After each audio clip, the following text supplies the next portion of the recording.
अभी आपको मालूम है कि भारत में इलेक्शन होने जा रहा है और इसी तरह की बड़कमारी भारतीय वजीर दिफा राजनाथ सिंह ने, जिनकी तरफ से कहा गया कि अगर दहशतगर्द भाग के पाकिस्तान गए तो घुस के मारेंगे। राजनाथ सिंह का यह एतराफ उस वक्त सामने आया जब बरतानवी अखबार ने भारत का भांडा फोड़ते हुए इंकशाफ किया जो 20 के करीब पाकिस्तानी शहरियों को कत्ल किया है उसमें भारतीय खुफिया एजेंसी रॉ मुलव्वस थी। ये गार्डियन की रिपोर्ट जो थी, बजाय इसके कि मोदी सरकार इस पर शर्मसार होती, कोई वजाहत देती, उसके वजीर दिफा राजनाथ सिंह ने एक और बड़क मार दी है कि अगर कोई दहशतगर्द भागकर पाकिस्तान में जाएगा तो उसे पाकिस्तान में घुस कर मारेंगे और यही मोदी हुकूमत की भी पॉलिसी है। गार्डियन ने कोट किया है कि how you come up with this conclusion to behave like this, और उसमें उन्होंने कहा है कि हमने we are impressed by Mossad, कि किस तरीके से मुसाद जाके दूसरे कंट्रीज के अंदर इस तरह करती है।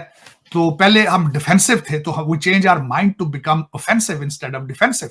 तो अब भारत के किसी और नहीं बल्कि भारत के वजीर दिफा ने उस बात की तस्दीक कर दी है। वजीर दिफा पाकिस्तानी ख्वाजा आसिफ साहब ने भी इसकी मजम्मत की है और उन्होंने कहा है कि अगर किसी एडवेंचर की कोशिश की तो मुंह तोड़ जवाब देंगे। पाकिस्तानी वजीर दिफा का भारतीय वजीर दिफा को मुंह तोड़ जवाब। ख्वाजा आसिफ ने खबरदार कर दिया कि भारत किसी गलत फहमी में ना रहे। तो अगर पाकिस्तान के अपने बनाए हुए ये सारे के सारे ग्रुप पाकिस्तान का साथ देने के बजाय इंडिया का साथ दे रहे हैं तो ये भी पाकिस्तान के लिए डूब मरने का मुकाम है। यहाँ ये सवाल पैदा होता है कि पाकिस्तान ने क्या इस स्टोरी के आने से पहले कोई राब्ता किया था भारत से? डॉक्टर साहब, वज़ीर-ए-आज़म पाकिस्तान सऊदी अरब पहुंच गए हैं। दो चीज़ें हैं, एक तो ये पाकिस्तान की फॉरेन पॉलिसी की डायरेक्शन बताता है कि शुरू से ही जब भी कोई वज़ीर-ए-आज़म आते हैं तो वो पहला दौरा सऊदी अरब का करते हैं और क्योंकि रमज़ान है उम्रा भी करेंगे। लेकिन डॉक्टर साहब, सुनने में आया है कि अब सऊदीज़ और अमारातीज़ और बाकी ये कहते हैं कि हमने पैसे कोई नहीं देने, अब आप हमारे पास कोई प्रोजेक्ट लेके आएंगे, उस प्रोजेक्ट के पैसे देंगे। दूसरा तार साहब, वो राजनाथ सिंह साहब की स्टेटमेंट पाकिस्तान में बड़ी चल रही है। ये हमारे डिफेंस मिनिस्टर साहब कह रहे हैं ये इलेक्शन से पहले बढ़ के मार रहे हैं। सबसे पहले तो यही है बात आपकी, ये ट्रेडिशन है हमारे आर्मी चीफ भी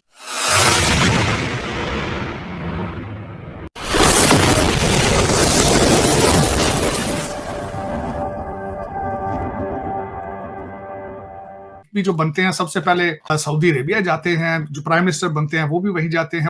दूसरा, पैसे ना मिले कैश तो उनको कह देते हैं चलें जी कुछ तेल दे दें। ये माजी में इस तरह ही रहा है सिलसिला। फिर उसके बाद ये कि आपको पता है पाकिस्तान आर्मी का स्पेशल रिलेशनशिप है उनके साथ, लेकिन उसमें चीमा साहब अब दौर चेंज होता जा रहा है। आपने देखा है जिस तरीके से इस वक्त सऊदी अरेबिया इस वक्त आपसे ज्यादा बेहतर रिलेशनशिप उनके भारत के साथ है, क्योंकि वो भारत को उभरता एक रीजनल पावर देख रहे हैं। उसको खासकर जो डिजिटल आगे रेवोल्यूशन आ रहा है उसमें समझते हैं कि भारत बहुत आगे है, तो वो पूरा सर्कमस्टांसेस चेंज हो चुका है। और भारत ने भी बड़ा सेफ प्ले कार्ड खेले हैं। उन्होंने कश्मीर का सारा ठेका अमार ग्रुप को दे दिया, यूएई को, जो आप जिनसे पैसे मांग कर चल रहे हैं। और उसके बाद कल हमारे राजनाथ साहब ने चैलेंज कर दिया आपको, लुबे लुबाबी है कि वो कहते हैं कि हमारा जब दिल चाहेगा हम घुस के मारेंगे। ये सारा चीज शुरू हुई है गार्डियन के आर्टिकल से। उसको काउंटर किया ख्वाजा आसिफ साहब ने। उन्होंने कहा कि ये इलेक्शन के शौक में कोई ऐसी चीज ना कर लें जिसको बाद में नुकसान हो या शर्मिंदगी हो। इसमें कोई शक नहीं है, इलेक्शन में जज्बाती चीजें हो जाती हैं, लेकिन घुस के मारेंगे नुकसान आपका अपना होगा। इसका पाकिस्तान का क्या नुकसान होना है? कोई चीज है जो इसलिए पाकिस्तान को नुकसान हो जाएगा किसी चीज का? इसमें नुकसान आपका होगा। उसकी वजह क्या है? आप इस वक्त सिक्योरिटी काउंसिल की मेंबरशिप लेना चाहते हैं, 8.4% आपकी ग्रोथ है। आप देखा जाए तो आपके पास एप्पल फोन आ रहा है, आपके पास टेस्ला आ रही है, आपके पास आप अपने जहाज पर क्या क्या बनाने के चक्कर में हैं। इन सर्कमस्टांसेस में मेरा पर्सनल एज ए बहसीत पॉलिटिकल साइंस स्टूडेंट, जहां पे झगड़ा होता है, जहां पे बम फट रहे हो, जहां घुस के मारने की बातें हो रही, वहां से पैसा भाग जाता है। इनकी मैं तो नहीं कह रहा ना कि ठीक है, अगर Pakistan if they think this is a solution they should do it, they can adopt this option.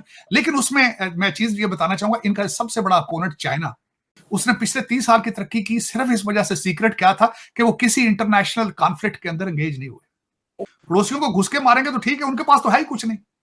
मेरी नजर में तरक्की भी एक बहुत बड़ा इंतकाम होता है, बहुत बड़ा इंतकाम होता है।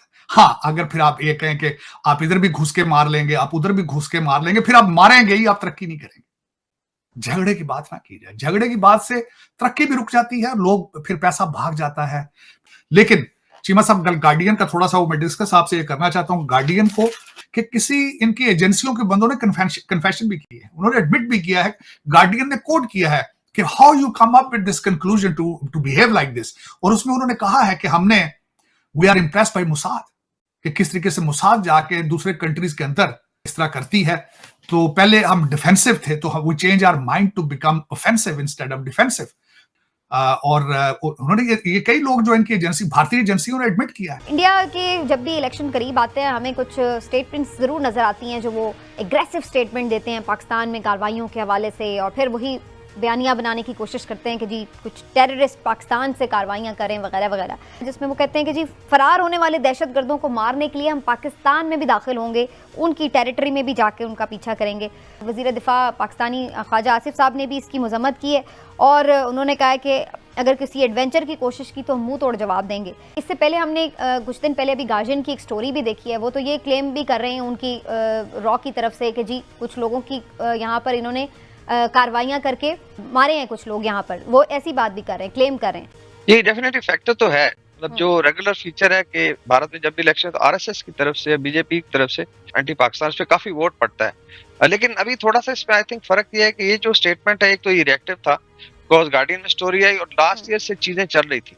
कनाडा में आपको पता हुआ, लास्ट ईयर में हमने डिस्कस किया, यूएस में उन्होंने अटेम्प्ट की, तो था कि इंटरनेशनल जो है लेवल पे भारत अभी बिल्कुल इजराइल की तरह बिहेव कर रहा है। लेकिन जो एक्नॉलेजमेंट है कि हमने ये किया है और हम ये करेंगे, ये I think this is very very dangerous. साहब आपसे जरूर लास्टली मैं इसके ऊपर कमेंट लूंगी, जो इस वक्त इंडिया के वजीर दिफा की स्टेटमेंट आई, उस पर पाकिस्तान का रिस्पांस आप समझते हैं कि इनफ है या कुछ और आप एक्सपेक्ट करते हैं?